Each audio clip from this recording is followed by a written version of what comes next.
Well,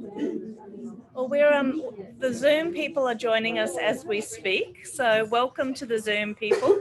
If you have, I hope you can all hear me.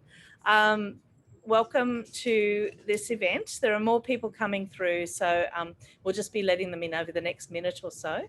But as we let people in, I will do a bit of housekeeping. So for the people here at the event here tonight, we have two options for going to the toilet. One of them is to go out that way, and there's, unfortunately, the main light is broken, but you'll see a light in the corner, and that's where the outside toilets are.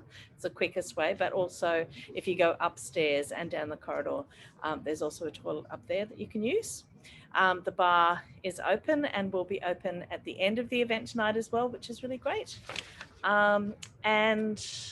What else do I need to do for housekeeping? Just that the people on Zoom, you will all be on mute for the duration of the event tonight. But if you do have any questions, I'd love you to put them in the chat function.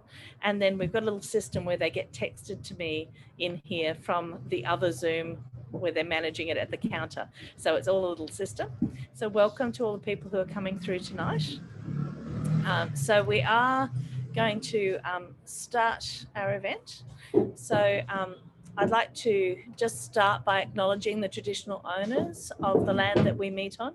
In this area, it's the Yagara and the Turrbal people, and I'd like to pay my respects to their elders, past, present and emerging, to any other elders who are here tonight. This always was and always will be Aboriginal land, and sovereignty was never ceded. This is storytelling land. And so to continue that fine tradition that's been going for over 60,000 years, we're going to have a little bit of yarning and storytelling at the beginning of our event tonight, because this is the first salon event that we will be having since our lockdown. And our salon events are an award-winning series of events that we have, which introduce you to some new voices who are writing at the moment. And in our previous salon events, we have actually introduced you to people like Beck Jessen, who has two verse novels out now and a third one on the way, and to Ellen van Neerven, who took out every award that was possible at the New South Wales Awards recently, and they read their first piece of work here way back in the day. So many of our salon readers have gone on, Chris Somerville, to write, publish books, and it's a really great chance for people to often read for the very first time in front of a live audience, just for a short period of time. And for our salon tonight, we have mined our networks from our very successful memoir writing projects that Christina Olsen has been running at Avid, and there's been some fantastic manuscripts that have come from those projects. Christina is an amazing teacher, and we are very lucky that she has agreed to do an ongoing series of memoir writing workshops, as well as working for the Faber Academy, and her fiction workshops with the Faber Academy. They're open for people who want to have a look and apply. You do have to apply for that, and there's a bar that you have to jump over to get into those, but there's a lot of published books that have come out of the Faber Academy, so do hop online and have a look at that. So without further ado, I'm going to introduce our first reader. So I'd like to introduce you to Nikki Boynton Bricknell, who is a published short story writer. She's also written 2 kids' books about a blue-tongued lizard named Nathan that are raising funds for children's literacy. So everybody, please put your hand together for Nikki.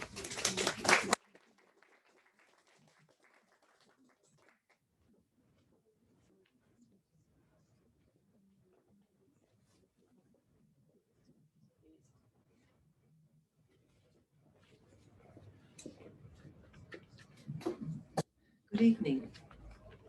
This is an extract from the chapter titled The Chemo Effect in my memoir.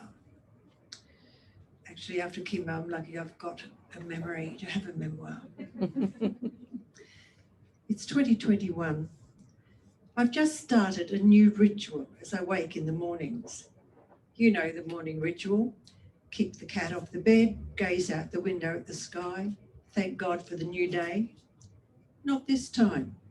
For the past 3 weeks, I've been checking for hair. beginnings of a moustache, hairy chest, hair on my knuckles. I'm on some pretty heavy-duty steroids in an effort to clear up whatever it is that I've been putting up with for the last 20 years. 20 years almost to the day when my benighted acceptance that my annoying symptoms were the menopause, and that was well and truly scuppered. Easy mistake, until God finally took a stance and forced the issue. Listen, lady, it's serious. It's bowel cancer. And if you're going to continue to ignore me, take this. Better less than that. Ignoring the signs you've given me, from tossing out the government bowel cancer check kit to hoping I'd not become one of the college statistics. We'd had 3 cancers in my staff room alone. And not noticing that the major symptom of the dreaded change, the sweating, was absent. It was a bit of a shock to everyone when I landed in the Mater A&E. Bit of a shock to me too when every man and his dog had his hand up my jacksie. But at least the dog wore a glove on his paw and licked my face in a friendly way and wished me a juicy bone when I came through it all. It was more of a shock when I turned up at school on the Monday to organise my classes for the week, because by this they'd all been told I had stomach cancer and didn't know. This was from the pastor who'd phoned me at the Mater as an act of pastoral care and had told me that I was going into surgery on Monday, wasn't I? And then putting a dampener on a colleague's birthday celebrations with the news. Next, I found out that the acting deputy had informed the rest of the staff, who hadn't heard it at the birthday party, that I had the big C. Thanks, mates. I have to admit that everyone was really caring, and I appreciated it, not knowing at the time that they all thought I had terminal stomach cancer. The operation was no fun. I was cleft from zippy sternum to symphysis pubis. That's boobs to pubes for the non-scientific, with a neat little bypass of the belly button, sewn up with a running stitch. Clever that. The morphine did its trick. Flowers turned the room into florists, and I didn't recall a word of whatever it was the surgeon told us, my husband and me, when the results of his digging around in my innards came back. I do remember the flowers and the card from the staff suggesting that if I had it, flaunt it. Good advice. Trying out death by chemo was another story. I now refer to it as the chemo event, without the caps, because my family and friends didn't find it all that amusing. Quite frankly, in retrospect, if death had appeared at my bedroom door, I would have gone with her willingly. Early in the week of my suffering, my PT turned up for our session, and instead of an energetic post-operative client ready to go, she found an old crone of 104, totally unable to do anything but stare at her knees. I did wonder later if she charged me for the session. Finally, the anti-nausea tablets arrived. I knew then what it must be like to be an addict. 2.5 hours of relief, 1.5 hours staring at the clock until the next dose. I stayed home for a week, convinced I was never going to get out of bed again if I didn't get out of bed.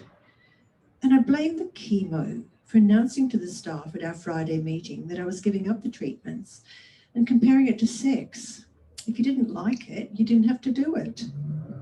A new HBE teacher confided to me much later that if what I said was indicative of staff dynamics, he'd been sure he was going to enjoy his time at the college. I found out later that the whole staff was convinced I'd gone loopy, was in denial, and was going to die. Ongoing side effects notwithstanding, obviously, I survived.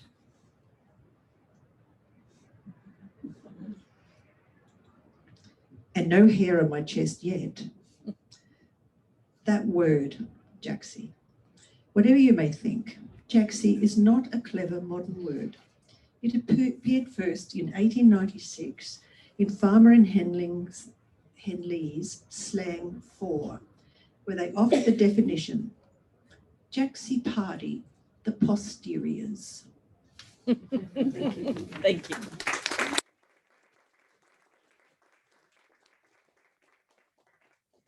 What I really love about our memoirists is that that they do take us up to the very highs and down to the very lows, and we do get to enjoy some tragedy and also find some tragedy in joy as well. So it's always fantastic to hear. So thank you very much for that, Nikki. Our next reader is Melissa Collins, and Melissa has been a voice for hire as a broadcaster for music, talk and ABC stations across Australia, and a voiceover artist from her lounge room talking inside a box, as well as being a full-time UQ psychological science student. Melissa has been working on her memoir about being a non-custodial mother with Christina Olsen in the Memoir Writing Workshop series here at Avid. I know that Christine talks for a living, but I think she might be a little nervous tonight. So let's have a warm welcome.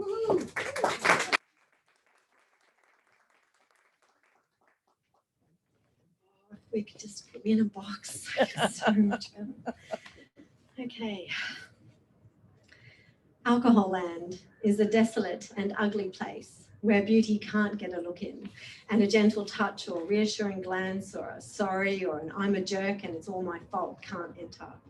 Alcohol Land is only for the needy and brutal people who tear softness and gentleness to pieces with cunning stealth and increasing violation.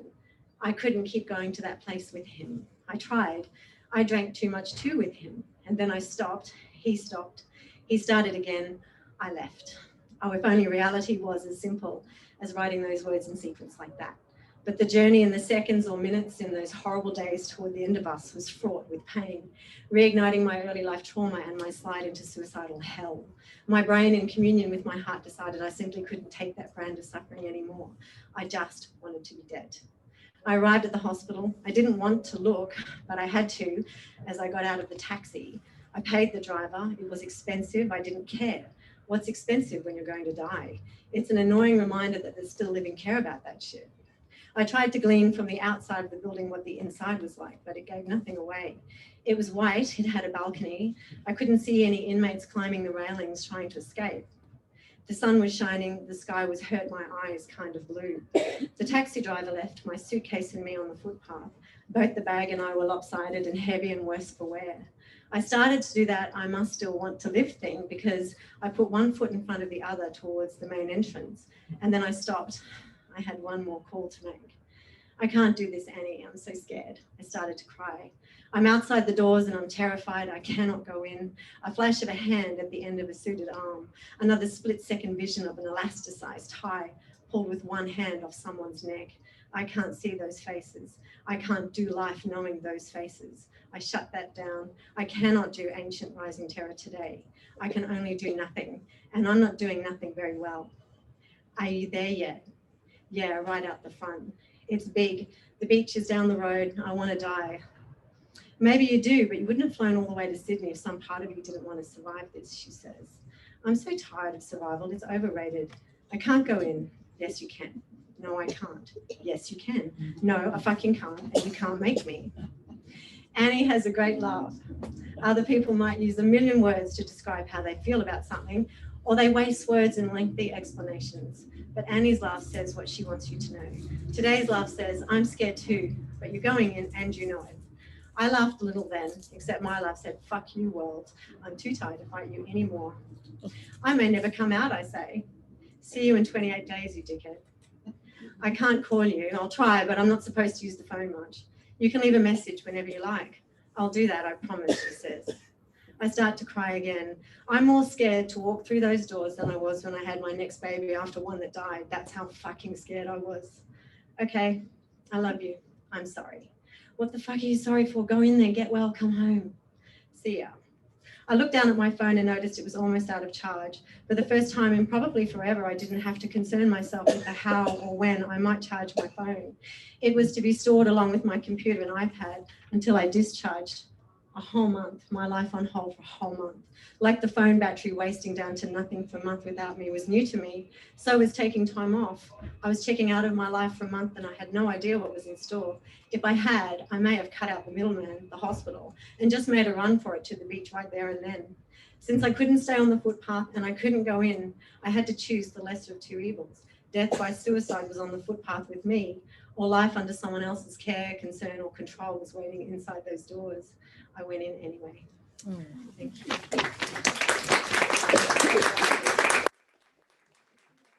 They're good. An incredible high level of skill from our readers tonight. And to finish it all off, we have Reuben Humphreys, who is a creative writing student at UQ, who has had various fiction and non-fiction published both at home and abroad. The following reading is from his second attempt at a full-length manuscript, and he hopes there won't be a third. Well, not before it's published anyway. So welcome to Reuben.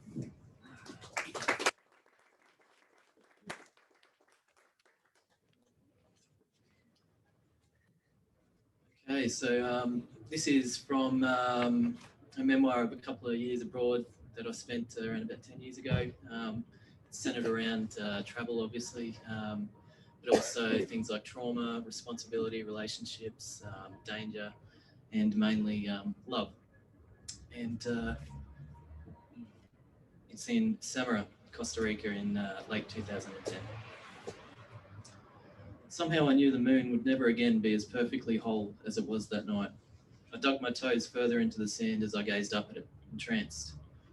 It was one of those heady Guanacaste nights, the tepid seawater washing around my ankles, the haze of smoke from smouldering mounds of coconut husks, the scent of rain gone and rain to come. It was one of those nights where you felt heavier just from drawing breath. Even in the pale moonlight, I could see the jade hue of Arlen's irises. She said her eyes were only ever this shade of green when she was at her happiest, and I believed her. With every adoring glance, with every kiss and embrace, Arlen conjured me back into existence. We were in love, that desperate, perilous brand of traveller's love which burned white hot and too fast, the type you only ever found in places you cannot stay or are soon to leave. For several months, we'd been frolicking in a gringo fantasy, free from routine, free from banality, free from the despairing mildness of our past lives. We had said goodbye to our respective homes, mine in subtropical Queensland, Arlen's in seasonal Massachusetts. We had decided that these were going to be our wild years. I've done it, I thought. I was doing it. I had finally emancipated myself from the dread of chronic self-doubt, the anguish of pathological self-abasement, the tyranny of toxic masculinity, the living insanity of identity disturbance. Here I was in this improbable place, and here was this girl who had felt the same inexplicable emptiness, and now we had found love, and now we were both going to live. Rube, come on.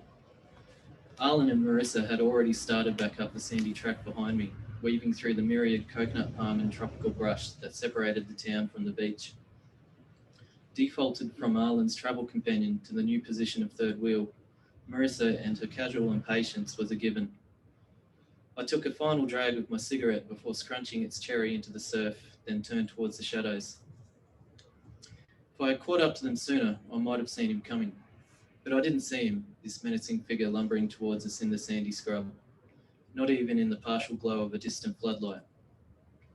If I saw him, I would have seen the twisted rage and depravity emanating from his every movement, his heavy footfall, his gnarled posture, his jerky determination to get to us. If I had seen him, perhaps we would have diverted our route into a street where there were restaurants and lights and cars and witnesses. But neither I nor the two girls saw that stranger, not until he was virtually upon us. He grabbed Marissa, great ape-like hands making slender arms seem like broomsticks, and began walking her backwards in clumsy, loping strides. Only then did I get a good look at him, this shaggy, shirtless, thick-jawed beach jock. In a different context, he might have been handsome, dashing even, but there and then, he had the ugliness of an unmistakable and very particular violence. And I'll leave it there. Thank you. Oh. Hopefully cliffhanger. I don't know about you, but I want to read all of these books. So thank you very much to the three readers for being so brave and standing up tonight to read with us. So thanks again to our salon readers, Nikki, Vanessa and Reuben. And now to our main event. We have the wonderful Christine Sykes, who has braved COVID with many events in the past and is here in real life finally. So Christine is a community worker and a senior public servant, now retired.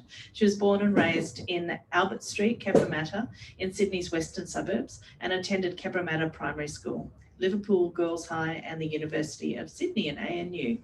Her previous book, the award-winning The Changing Room, was based on her experiences at the non-profit Dress for Success, which provides practical support and help for women looking for work. Christine's interests, apart from writing, include tap dancing, performing and painting, and we may see a little bit of tap dancing tonight. Welcome to Christine.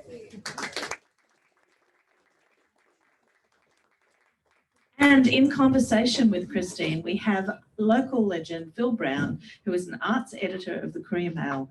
In a career spanning 3 decades, he has written for the Gold Coast Bulletin, the National Times, Daily Sun, Sydney Morning Herald, South China Morning Post, Time, Griffith Review, and a string of other national and international newspapers, magazines, and journals. He's the author of 2 books of poetry, 2 humorous memoirs, Travel with My Angst and Any Guru Will Do, both published by UQP. Very good books, very funny.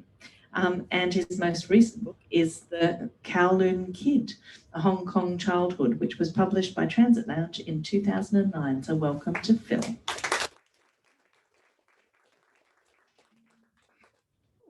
Thank you very much. It's great to be here, and I was asked to, not long after my last event, I was asked if I'd like to do this event, and all I saw was the title of the book, Gough and Me. I said, I'll do that. Funny thing is, after the last event, which I don't know if anybody was here, Night Blue was the book, it was about blue poles. There was a lot of Gough in it, and there was an elderly couple. They're not here tonight, that's okay.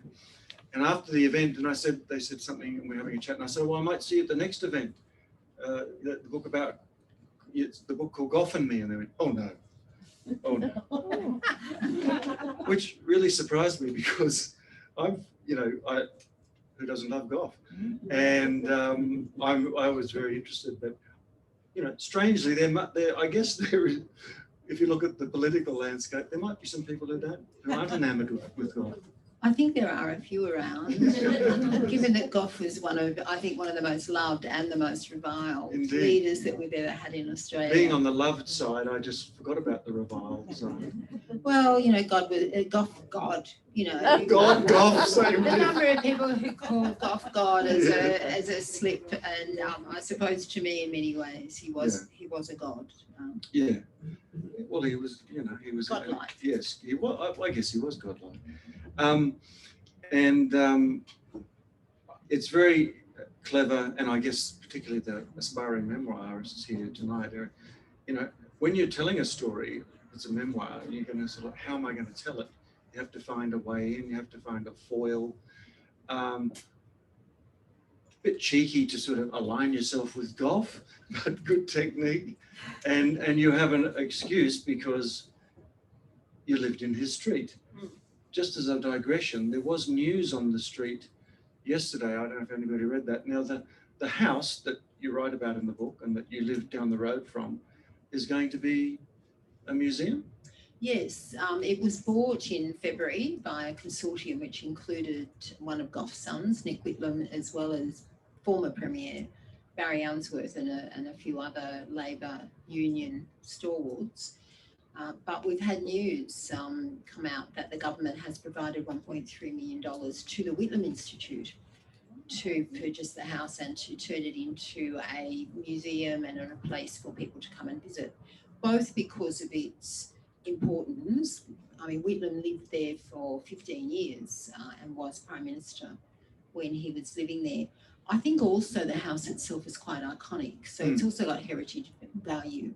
It was a architect designed 4-bedroom blonde brick house with a flat roof, this is in the 1950s. I mean, who had a flat roof in the 1950s? How did the water get off the roof? I asked when I was 8 years old. And my dad proceeded to explain it to me in great, length, as he did many things.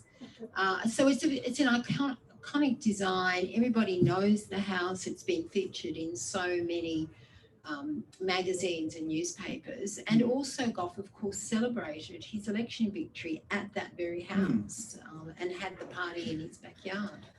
You were just down the road. Any plans for your old house? Well, I'm wondering, it's still standing. The house that my dad and my uncles built, the 2-bedroom 5-row house with the dunny out the back. Well, it hasn't got a dunny out the back anymore. And the dirt road in front, and the road's not dirt. But yeah, the 2-bedroom 5-row house is still standing. When did you last, have you visited the street in recent years? I have visited the street a couple of times. I've done While writing or? Yes, while writing this. I've done the drive-by and we've stopped outside my house and looked at it, but I haven't had the courage to, go in and knock on the door and say, hello, my dad built this house. Is there somebody living in Gough's house? There was. Yeah. Before it was sold, yes. So it's a lovely idea because you're growing up in proximity to this figure, and he's, on the one hand, he's a remote figure, but on the other hand, he's not that remote, is he? Because he's part of the community. I must profess a certain amount of ignorance about Gough's life. I mean, I didn't know about the street, and I saw a documentary about it, or a news item on ABC News a year ago about the house. That's when I first twigged, but I hadn't realised, because he did have that, and you do allude to the fact that he seemed a bit of a toff for the area. He was very posh. Yeah, but there he was, and he wasn't remote. He was involved in the community, and he did stand-ups from the backyard and so on. And you're just, how far down the road were you?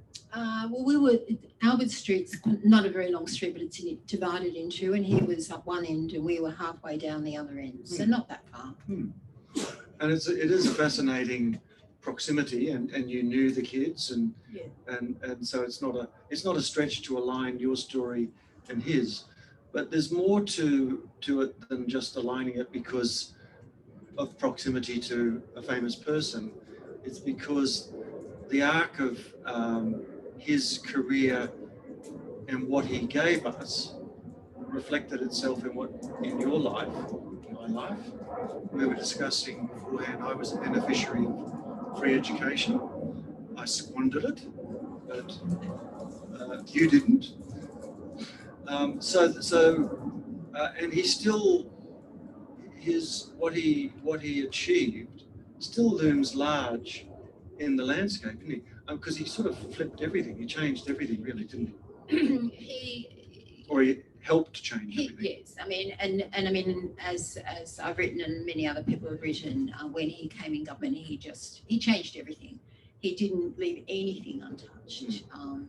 And one of the criticisms of Gough Whitlam is that he governed as though there were no tomorrow. He was determined to change everything, and he had a go at changing everything. And those he couldn't change is because he had a hostile Senate. And some of the things he started, had subsequent changes made by following governments. But I think for me, the important thing about Gough, and I couldn't disentangle my story from Gough's story, because I had this sense that the coming of Gough to my street changed my life. And in many ways, I had to explore that, and I just couldn't disentangle it. And I'm glad you used the word cheeky. I'd use the word audacious. I mean, how audacious am I? A working class kid from a 5-row house writing a book called Gough and Me. I mean, really? What gives me the right to do that? And I have to say, I struggled quite a lot at various stages in writing this with exactly that issue. What have I got the right to do? You got our attention, though.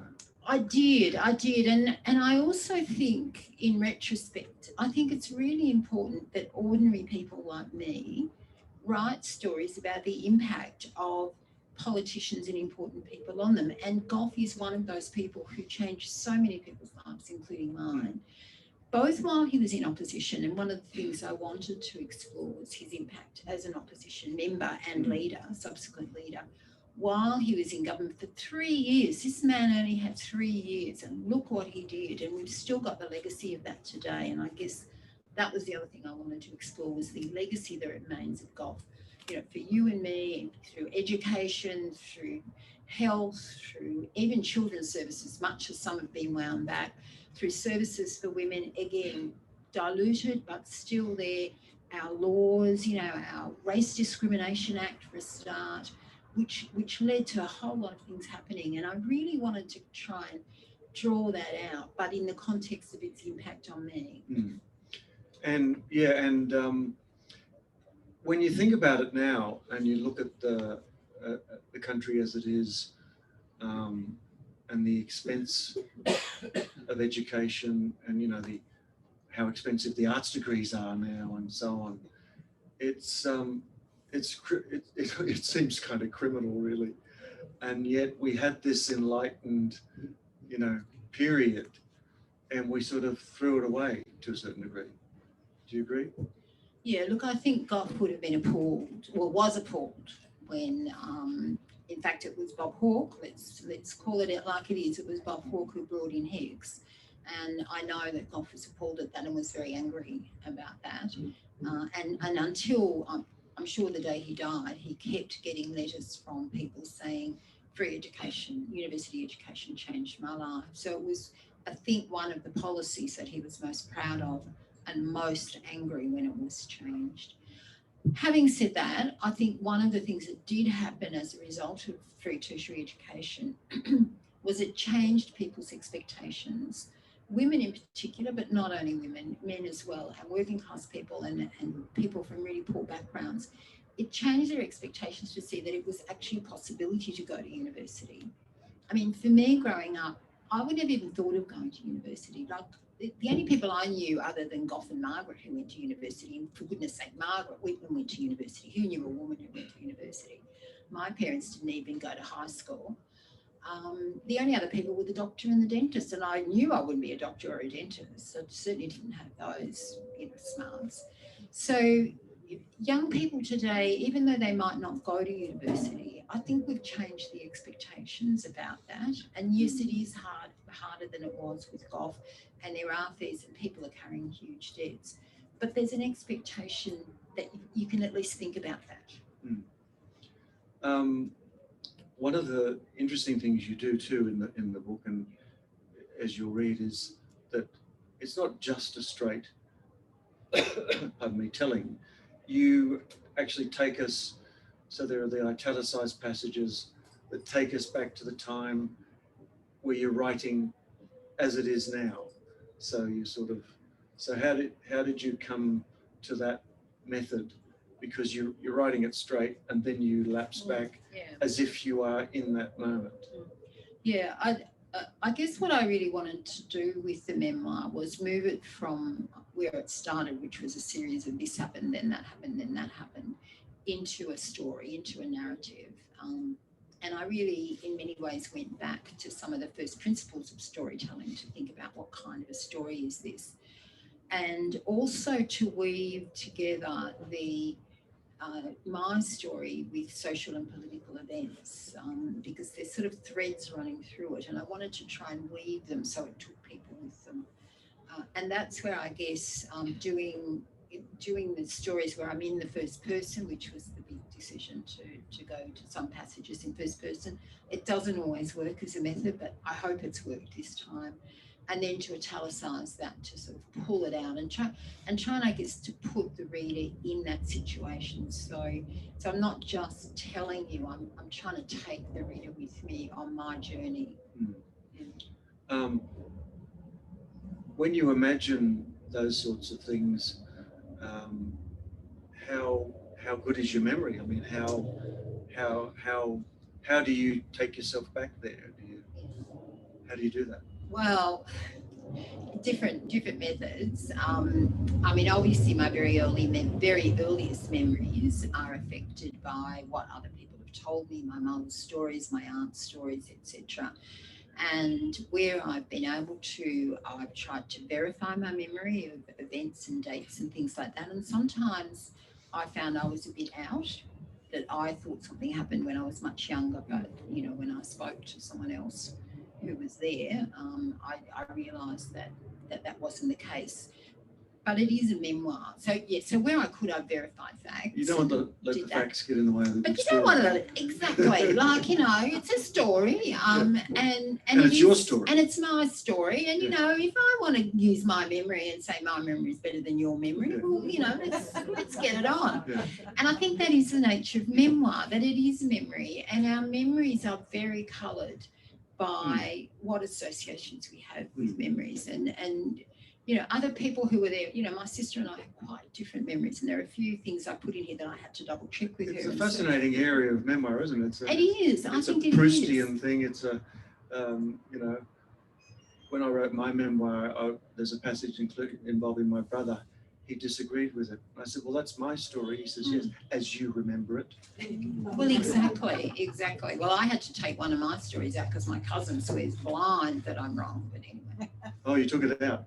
Oh, well, it was a very, very minor scene, Yeah. you know. Yeah. She's not here, so I could tell you, but no. One of the things I love about these sorts of memoirs, and I did an interview recently with Mary Lee, who wrote a memoir about her ballet life.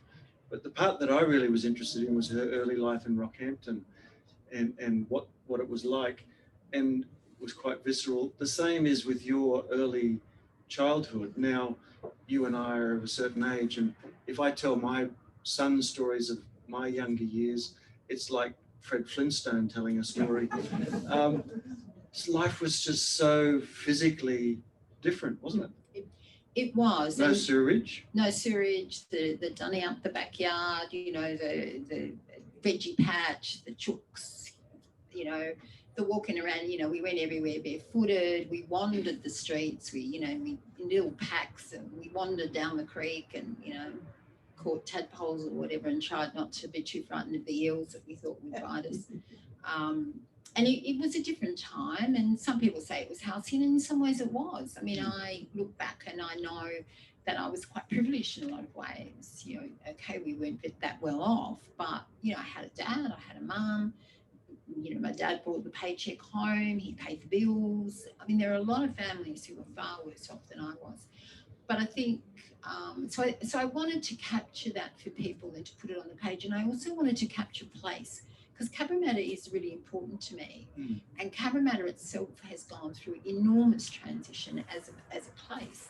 I mean, when I was born, it was semi-rural. You know, down the road there were vineyards, and in fact, the Whitlam house was built on a former vineyard. And there were vacant blocks everywhere, and there were tea trees, and there were chooks, and there were market gardens. And it went from that to being a town and a city and a part of Sydney. And even the ethnic diversity changed. When I was growing up, when I was very young, we had, of course, the post-war migration program. So we had people from all over Europe living on our street. I was stunned as an adult to realise that there were some people who didn't have migrants on their street. I mean, really? I mean, we had everything, you know, the Belarusians, the Yugoslavians, the Italians, the Lithuanians, they were all there. And then, of course, Cabramatta was transformed when the Vietnamese came, and I was actually working back in Cabramatta and back in Fairfield at the time. So that was a really interesting period as well. And of course, there's a lot of social history, but the social history also cuts across politics, doesn't it? Because of the anti-war movement. That's and right. Gough was against the war, and so it's a very tumultuous and changing time. But it is, yeah. When you do read about those, it's quite charming to read about those times and unusual. But, you know, you're saying certain people are interested in different things in the book or whatever. I have a fascination with droving, and your father was a drover. Yes, he was. I know, and at one point you aspired to go a droving, but that's a really... I couldn't ride a horse very well. No.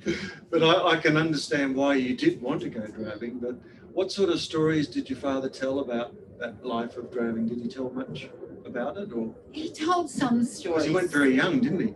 Yes, he did. He did tell some stories after a beer or two. my father was a very reticent man. So there were a lot of things he didn't tell us, and we'd get snippets of these stories. We'd overhear them when he told them to other people. So we were always left with my dad with a feeling like there was something he wasn't telling us. But I have to say, one of his favourite things to do, especially on New Year's Eve, after a beer or two, was to recite The Man from Snowy River. And he knew, honestly, he knew it from beginning to end, and he would recite it from beginning to end. Was Clancy of the Overflow mentioned as well? Absolutely. Yes, yeah. Yeah, because it sort of sounds hokey on the one hand, and yet recently I went to Longreach and I visited the Stockman's Hall of Fame, and I was fascinated. The way that these people lived, the travelling, the itinerant sort of lifestyle, and we're so divorced from that. And Dad had grown up that way. Yeah. His dad worked with horses, so they moved all around southwest New South Wales from farm to farm. So Dad and his sisters were all born in different towns all around southwest New South Wales. Now, it's very much your story as well as Gough's story, and your story has its ups and downs, and lots of them. And so early on, you did have some difficulties, mental and emotional, and you're quite candid about that. Yeah. Well, I thought it was important. I guess that was another part of my story that I couldn't disentangle, were the issues that have faced me around, I guess you'd call them mental health issues, which really hit me when I was about 10, in the, what we now know is pre-puberty and around puberty, but in those days we didn't use those terms at all, and followed me throughout my life. And I had some very difficult periods, ended up in a mental asylum at one stage, and have been in and out of counselling most of my life. And I suppose I felt it was important to say that, A, because it's true, and secondly, because sometimes you don't know how people see you. And I do know some people have told me, they look at me and they go, oh my goodness, you're so confident and you're so good at this and that. And I go, well, you don't know what's going on underneath. Underneath there's a sort of, a bit of jelly and a screaming mess. And I suffer, it's true, and I suffer quite badly from anxiety. And I've had to learn to manage that. And along the way, I guess I've picked some things up from counsellors, and I've just tried to, it's not a self-help book, but I've just tried to share those just in case. Has it been diagnosed as bipolar? Well, one American, yeah, I'm going to say American psychiatrist did say bipolar. Does that mean you've been to the North and the South Pole? Something like that. I am not bipolar 1. I'm certainly not manic. When I read about bipolar 2, I thought, oh, that's closer to what I am. I mean, I do have some pretty deep downs and some pretty high highs. Now I'm much more, cyclical. But yes, it is something that does go up and down, and sometimes it's an issue and sometimes it's not. And most of your life has been working as a public servant. 30 years as a public servant I worked out, both in local government and in the Commonwealth. Yeah. Some people poo-poo that idea of public service. I can understand it was quite good to you. Yes, yeah. It was. I mean, when I first went into the bureaucracy, into the public service, it was into local government. And I did at the time, because I was a community worker, I did give it some thought, because my dad had always been, going on about selling out to the bosses and doing this kind of thing. But for me, it was very important. Well, the job I first went into, which was with what was then called the Western Sydney Area Assistance Scheme. So it was working with local government, but working with community organisations. And I really believed in that job, and did some great work with the other community workers. So I gradually kind of got into the bureaucracy. I started as a community development officer and then went on to be a community services planner. And then I went to Canberra, but my first go at Canberra was working in social policy, firstly in Office of Local Government, promoting community development through local government. As Gough said, local government's not just about roads, and rubbish, and libraries, but it's about other things. It's about settlement planning, it's about community services, and I was there promoting that. Then I worked in Social Justice Secretariat and Office of and Office of Status of Women, which was very dear to my heart, and then Office of Multicultural Affairs. So it sort of sucked me in, and by this stage I'm a bureaucrat, you know, and I'm on a reasonable salary and I'm enjoying myself. And then Howard came in. Little Johnny Howard, and I got sent away. Well, I didn't quite get sent away. I was offered the opportunity to work in Brisbane, which Yes, I did that's for right, 4 yeah. years. I have to say, when I was offered, the day I was offered, I had just come back from holidays at Noosa. And my first thought was, yippee, an hour and a half from Noosa. That sounds really good. And did you live around here at one stage? I did, yeah, just up the road. Yeah, there you go. And ultimately you had this incredible experience, which is written about in the book towards the end. See, you mentioned China, and I kept waiting because I'm interested in China. I kept waiting for China. It's very late in the piece, but what a fascinating experience. How many years? 4 years? 4 years in 4 years in China, China. in Beijing. Yeah, yeah. Who'd have thought, you know, a kid from Cabramatta Yeah. playing with dirt on the side of the road, making mud pies, would have ended up eating mini quiches in the embassy in China. And of course, that again is reflected in you know, like with Gough's interaction with China, and so he's really pervading the whole story, isn't he? Yeah, and I thought the China connection, for me anyway, I don't know if other people will find this, was important as well, aside from the fact that I was born a month after the People's Republic of China, which I thought was pretty significant. And then Gough Whitlam was the first Western politician to visit the People's Republic of China, which he did in 1971. And everybody said that was political suicide. And of course it wasn't, because it was right at the beginning of a huge sea change in the Western relationship with China. He then recognised China in 1972, and in 1973, he opened the first embassy in modern China, in People's Republic of China. And 30 years later, there I was, living and working in the embassy. How extraordinary is that? And you do say that some people did think he was a communist, and he didn't help himself because he called people comrade. Yes, comrade, you know, really. What was he actually? Obviously, you met him as a kid. I did. So what was the experience? And when was the last time you think you were up close and personal with him? Oh, I wasn't that close and personal with him. No, but I mean, like, when was the honest. last time you Um, interacted with him as a child, or? As a child, I think what the last time was. I mean, certainly the first time I met him as a child, he was at the door in his tartan dressing gown, which was... That's an imposing view. I know, and I couldn't help but touch it because it was beautiful and it was plush. My dad had a tartan dressing gown. I've got one. Yeah, but my dad's was scratchy and worn, and it was all darned at the elbows. The other thing my dad did, aside from droving, was he darned everything inside. You know, put a hole in a sock, my dad had darn it, you know. So the dressing gown had darns, all the sleeves and everything, not Gough's. He had a really plush one. That was because he was posh. Kind of more like a smoking jacket, wasn't it? That's an incredible vision, isn't it? Gough opening the door in his dressing gown. That's lovely. But there are stories of Gough, you know. I mean, he was at home, you know. He was at home. Yeah. And one of the things that we don't really see now is that he saw people at his home. I mean, you always knew when Gough was home because there were all these people waiting outside to see him. Incredible. There's a very funny story about Margaret losing her dress. Just give us a quick glimpse of that, because, you know, she's an imposing woman too. It is a Kathy Lett story. I have to credit it to Kathy Lett, which I think has then been told by just about everybody, including me. She likes a racy story, Kathy. She does, yes.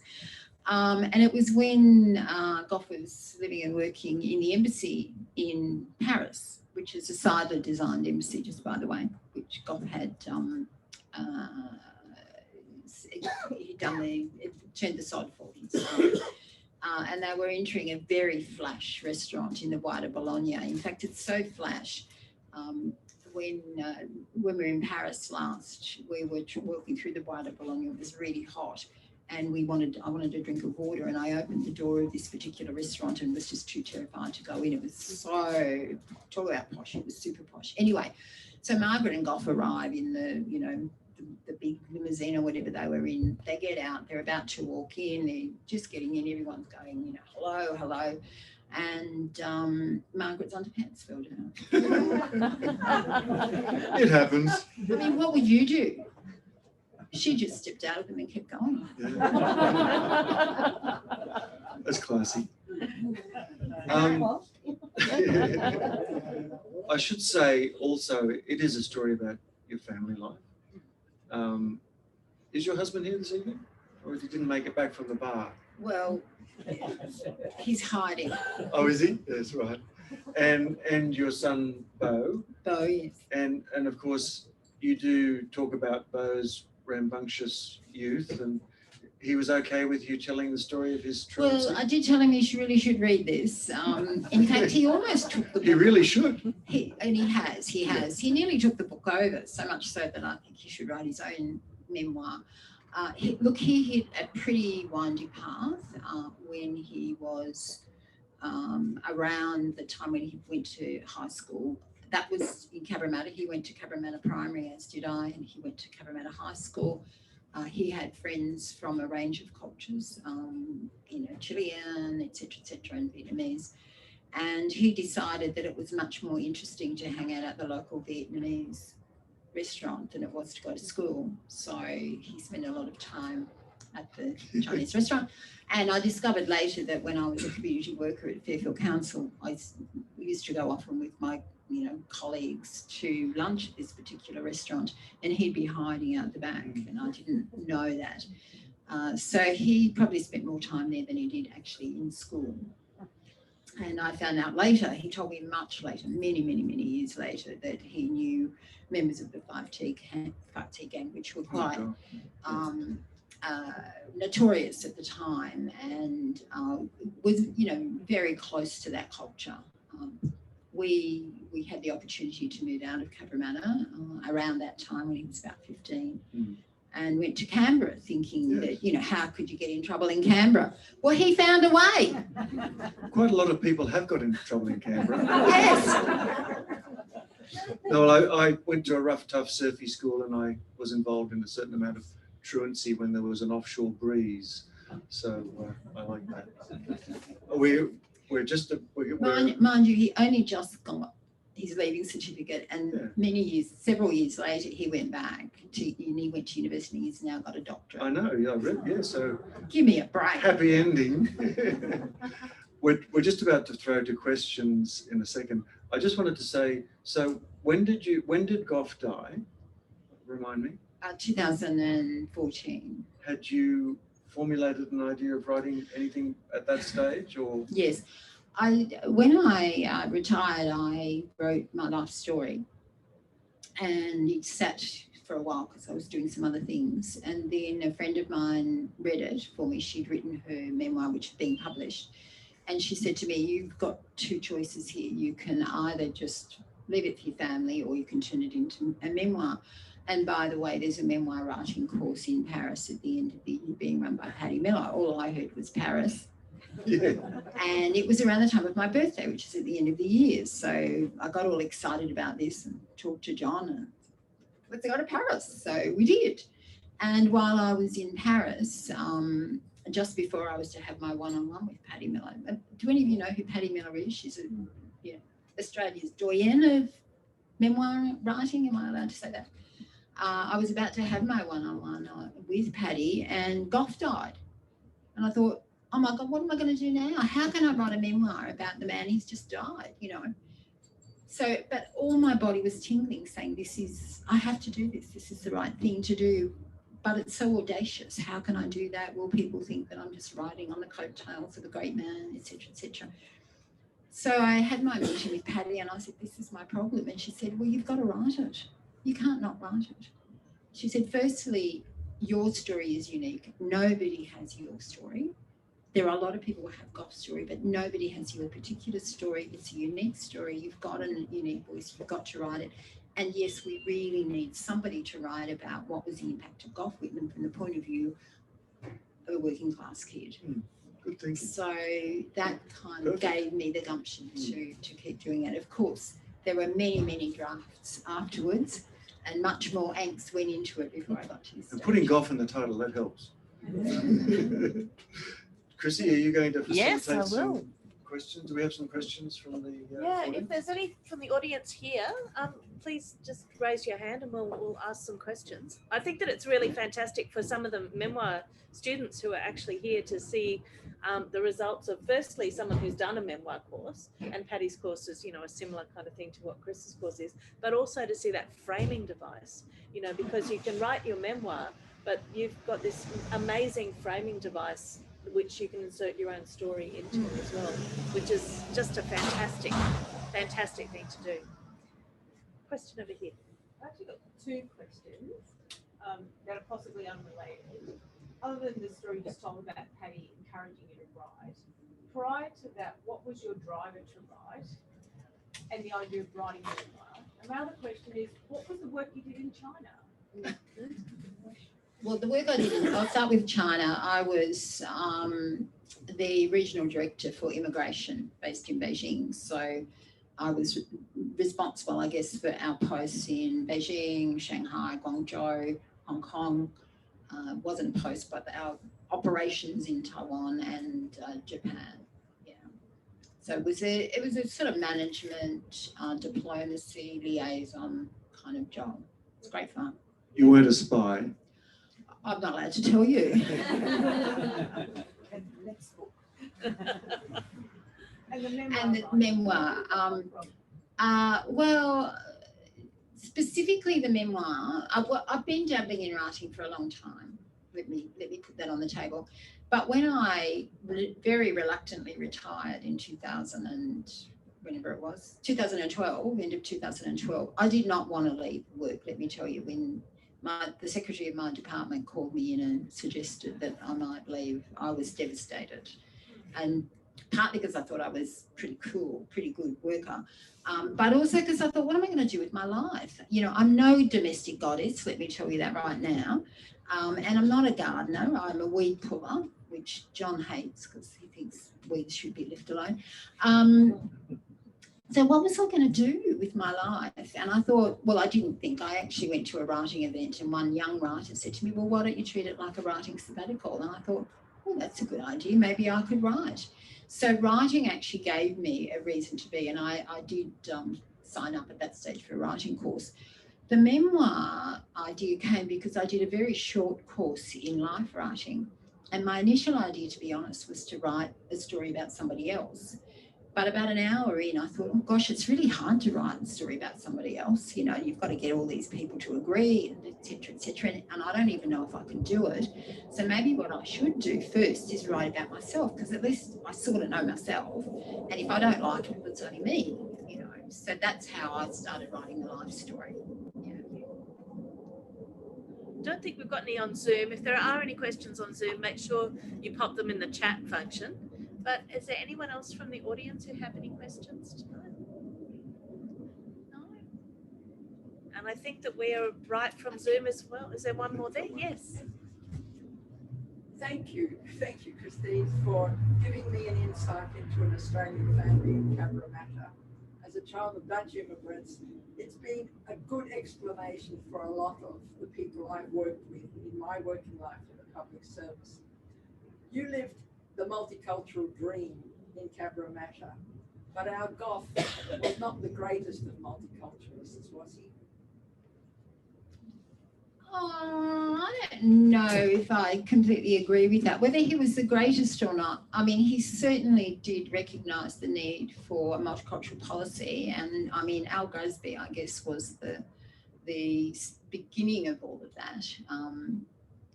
Certainly, I mean, I think there was a lot that needed to be done around multicultural policy to bring it into something that we all thought was reasonable. But I think he really recognised the importance of ethnic diversity and cultural diversity. Yeah. And Al Gosby wore interesting jackets. Well, exactly. Yes. And he brought in the Racial Discrimination Act, which he was very proud of. And I realised when I was researching this, which I hadn't known, but because of the Racial Discrimination Act, we ended up with the Mabo decision in the High Court, which is extraordinary. I also think because of as a child of migrants in Blacktown in New South Wales, I think that there were some migrant kids in my very public, very rough school that did go to university as a result of all those policies, and my life has changed because of that, and I know their lives has changed as well. I think we'd have time for one more question if there is one from the audience. Yep, there's one at the back.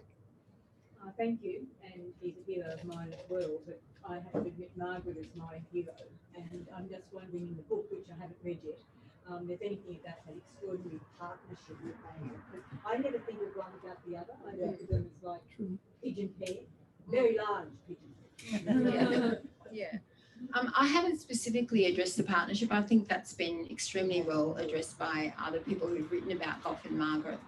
But I absolutely agree with you about Margaret, and certainly for me, as a girl, and as a girl who, until I stopped growing when I was 10, was very big for my age. Having somebody like that who took her space and held her space. Also, the fact that she got us a swimming pool. I mean, Cabramatta is 40 kilometres from the coast. It's stinking hot in summer. We didn't have a swimming pool. Margaret was appalled when she arrived at Cabramatta. We had no swimming pool.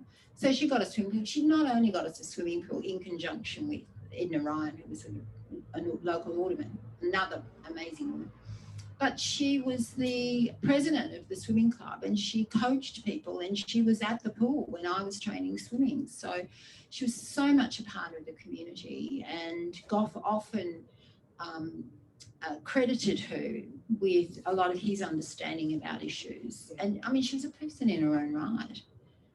Some of the things she did when she was in the lodge, I mean, what other Prime Minister's wife has written for, a women's magazine while they're in the lodge? It's been really fascinating to listen to you tonight, and to think about how you've told your story and how important, a person can be on another person's life. It's been really fascinating to listen to. And thank you, Phil, for engaging with this book in such a thoughtful way as well.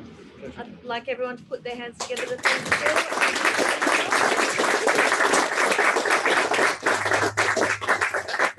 And thank you to everyone who joined us on Zoom. I am going to close the computer now so that you can all go and have an evening by yourselves. So bye everyone on Zoom. See you later.